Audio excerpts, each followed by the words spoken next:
இலங்கைக்கான இந்திய உயர்ஸ்தானிகர் ஆணையம் இதனை ஏற்பாடு செய்திருந்தது. ரூபாயிலிருந்து ரூபாய்க்கு இந்தியா இலங்கை வர்த்தக தடத்தை வலுப்படுத்துதல் என்ற தலைப்பில் இந்த வட்டமேசை கலந்துரையாடல் நடைபெற்றது.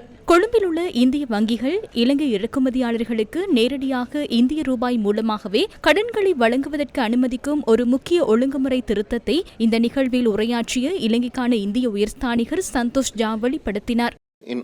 2025 அக்டோபர் மாதத்தில் இந்த வட்டமேசை கலந்துரையாடலுக்கு நேரடியாக தொடர்புடைய ஒரு முக்கிய நடவடிக்கை எடுக்கப்பட்டது.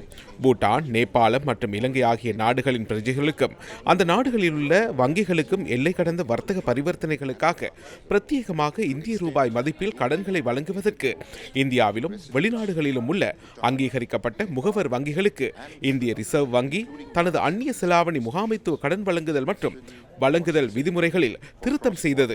இதன் மூலம் கொழும்பில் உள்ள ஒரு இந்திய வங்கியின் கிளை இந்திய பொருட்களை வாங்கும் ஒரு இலங்கை இறக்குமதியாளருக்கு இப்போது இந்திய ரூபாயில் கடன் வழங்க முடியும். ஒரு இலங்கை வங்கி அமெரிக்க டாலரை பயன்படுத்தாமலேயே இந்தியாவுடனான வர்த்தகத்திற்கு நிதியளிக்க இந்திய ரூபாவில் கடன் பெற முடியும்.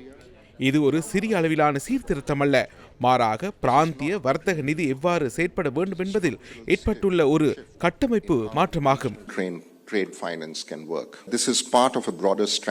இந்தியா இலங்கை வர்த்தக தடத்தை மாற்றியமைப்பதன் நோக்கம் குறித்து இலங்கை மத்திய வங்கியின் ஆளுநர் கலாநிதி நந்தலால் வீரசிங்க தனது கருத்துக்களை பகிர்ந்து கொண்டார்.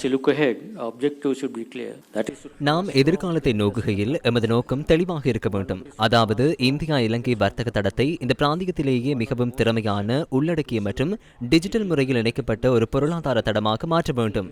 இதனை அடைவதற்கு பின்வரும் முன்னுரிமைகள் எமது கூட்டு கவனத்தை பெற வேண்டும். முதலாவதாக நாம் வர்த்தகம் மற்றும் முதலீட்டு தொடர்புகளை தொடர்ந்தும் வலுப்படுத்த வேண்டும். இதன் ஒருபடியாக இந்திய ரூபாய் இலங்கை ரூபாய் இடையிலான வர்த்தகத்தை அறிமுகப்படுத்துவது ஆழமான ஒருங்கிணைப்பை ஊக்குவிக்கும். இரண்டாவதாக நாம் டிஜிட்டல் மற்றும் நிதிசார் இணைப்பை விரைவுபடுத்த வேண்டும்.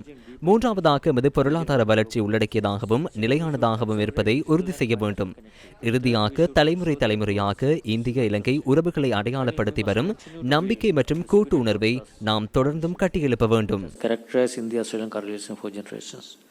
இந்த நிகழ்வில் முன்னணி இந்திய மற்றும் இலங்கை வங்கிகளின் சிரேஷ்ட பிரதிநிதிகள், தொழில்துறை பிரதிநிதிகள், வர்த்தக சபைகளின் முக்கியஸ்தர்கள் கலந்து கொண்டனர்.